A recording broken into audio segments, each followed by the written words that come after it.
Evangelho de Lucas, capítulo 4, versículos de 14 a 21. Jesus voltou sob o impulso do Espírito para a Galiléia, e a sua fama divulgou-se por toda a região. Ensinava nas sinagogas e era aclamado por todos. Foi a Nazaré, onde se tinha criado. Entrou na sinagoga, segundo o seu costume, em dia de sábado, e levantou-se para fazer a leitura. Foi-lhe dado o livro do profeta Isaías. Quando desenrolou o livro, encontrou o lugar onde estava escrito: O Espírito do Senhor repousou sobre mim, pelo que me ungiu para anunciar a boa nova aos pobres, enviou-me a anunciar aos cativos a redenção e aos cegos a recuperação da vista, para pôr em liberdade os oprimidos e pregar o ano favorável do Senhor. Isaías 61, 1 a 2 e 58, 6. Tendo enrolado o livro, deu-o ao ministro e sentou-se. Estavam fixos nele os olhos de todos os que se encontravam na sinagoga. E começou a dizer-lhes: Hoje se cumpriu essa escritura que acabais de ouvir. Palavra da salvação. Comentário Lucas 4, de 14 a 21. São Cirilo. À diferença dos outros santos, operava em milagres não por um poder que lhe viesse de fora ou por uma graça do Espírito Santo, que tivesse adquirido, mas, sendo por natureza filho de Deus e associado a tudo que é do Pai, usava por seu próprio poder e por sua própria operação aquilo que é do Espírito Santo.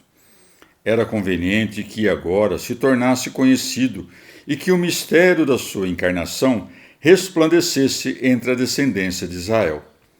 Por isso segue, e a sua fama divulgou-se por toda a região. Dá-se a conhecer àqueles entre os quais se criou segundo a carne. Por isso segue, foi a Nazaré. De maneira semelhante, professamos que ele foi ungido na medida em que assumiu a carne. Por isso segue, pelo que me ungiu. Com efeito, a natureza que foi ungida não foi a divina, mas a que é semelhante a nós. Do mesmo modo, quando diz que foi enviado, isso deve ser atribuído à sua humanidade, pois segue, enviou-me para anunciar a boa nova aos pobres. Talvez queira dizer que entre todos os dons que são obtidos pela mediação de Cristo, o mais generoso é dado aos pobres em espírito. Segue-se, para curar os contritos de coração. Chama contritos de coração os fracos, que têm as almas fracas e não são capazes de resistir aos assaltos das paixões, a quem promete o remédio que cura. As trevas que o diabo havia derramado sobre o coração humano, Jesus, como sol da justiça, dissipou, fazendo dos homens filhos não da noite e das trevas, mas da luz e do dia. Aqueles que vagavam descobriram o caminho dos justos. 2 Tessalonicenses 3. Segue, para pôr em liberdade os oprimidos. Atraía para si os olhares de todos, assombrados de ver que ele sabia ler sem ter instrução.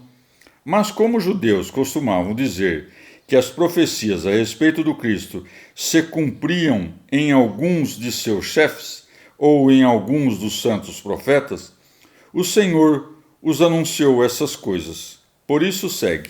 Começou a dizer-lhes: Hoje se cumpriu esta escritura que acabais de ouvir. Evangelho de Lucas, capítulo 4, versículos de 22 a 27. E todos lhe davam testemunho e admiravam-se das palavras de graça que saíam da sua boca, e diziam: Não é este o filho de José? Então disse-lhes: Sem dúvida vós me aplicareis este provérbio: Médico, cura-te a ti mesmo. Todas aquelas grandes coisas que ouvimos dizer que fizesse em Cafarnaum, faze-as também aqui na sua pátria. Depois acrescentou: Na verdade vos digo que nenhum profeta é bem recebido na sua pátria. Na verdade vos digo que muitas viúvas havia em Israel no tempo de Elias, quando foi fechado o céu durante 3 anos e 6 meses, e houve uma grande fome por toda a terra. e a nenhuma delas foi mandado Elias, senão a uma mulher viúva de Sarepta, do território de Sidônia. Muitos leprosos havia em Israel no tempo do profeta Eliseu, e nenhum deles foi curado, senão Naamã, o sírio. Palavra da salvação. Comentário, Lucas 4, de 22 a 27. Santo Ambrósio. Não é por acaso que o Senhor justifica porque não operou milagres em sua pátria. Fê-lo para ninguém pensar que devemos ter nossa pátria em baixa conta. Com efeito segue. Na verdade vos digo que nenhum profeta é bem recebido na sua pátria. Por esse exemplo, mostra-se que é vão esperar a misericórdia celeste quando se inveja os frutos da virtude alheia. Com efeito, Deus despreza os invejosos e afasta os milagres da sua misericórdia, daqueles que perseguem os benefícios divinos recebidos pelos outros. As operações do Senhor na carne são prova da sua divindade, e o que é invisível nele é manifestado pelo que é visível. Vê, portanto, os males que a inveja produz. Foi julgada indigna de suas obras por causa da inveja, a cidade que fora digna da sua concepção. Por meio de um exemplo muito adequado, repreende-se a arrogância dos concidadãos invejosos e mostra-se que a conduta do Senhor está de acordo com as antigas Escrituras. Pois segue.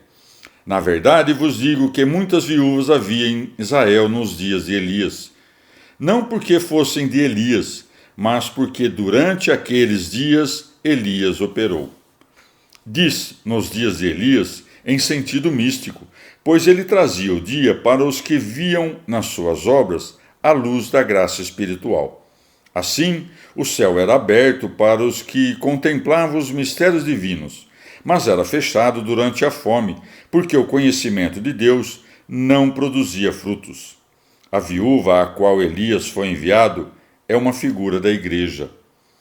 Em sentido místico, o povo aproxima-se da igreja para que se produza aquele povo congregado a partir de estrangeiros. Era leproso antes de ser batizado no rio místico, mas depois do sacramento do batismo, limpo das manchas do corpo e da alma, passa a ser virgem, imaculada e sem ruga. Evangelho de Lucas, capítulo 4, versículos de 28 a 30. Todos os que estavam na sinagoga, ouvindo isso, encheram-se de ira. Levantaram-se, lançaram-no fora da cidade e conduziram-no até o cume do monte sobre o qual estava edificada a sua cidade para o precipitarem. Mas ele, passando pelo meio deles, retirou-se. Palavra da salvação. Comentário, Lucas 4, de 28 a 30. São João Crisóstomo. Indignaram-se, porque expunha seus maus pensamentos. Por isso é dito, ouvindo isso, encheram-se de ira. Porque tinha dito hoje se cumpriu essa escritura. Pensavam que se comparava aos profetas, e por causa disso, indignaram-se e expulsaram-no da cidade. Por isso segue. Levantaram-se, lançaram-no fora da cidade. Nisso mostra o que é próprio da humanidade e o que é próprio da divindade. Estar entre os que preparam armadilhas contra si e não ser capturado mostrava a eminência de sua divindade. A sua partida, porém, dá a conhecer o mistério da encarnação. Comentário, Lucas 4, de 28 a 30. São Beda. Piores são os judeus, discípulos do diabo, que o próprio diabo, seu mestre. Com efeito, aquele diz, lança-te daqui abaixo, Mateus 4, de 6, ao passo que esses tentam lançá-lo efetivamente. Contudo, tendo a intenção deles mudado de súbito, ou tendo sido tomados de espanto, ele desceu, porque ainda lhes concede tempo para fazerem penitência. Por isso segue. Mas ele, passando pelo meio deles, retirou-se. Não chegara ainda a hora da paixão, que ocorreria na preparação da Páscoa. Nem fora ainda ao lugar da paixão, que não era prefigurado em Nazaré, mas em Jerusalém, pelo sangue das vítimas dos sacrifícios. Nem havia escolhido esse gênero de morte aquele de quem foi profetizado que haveria de ser crucificado pelo mundo.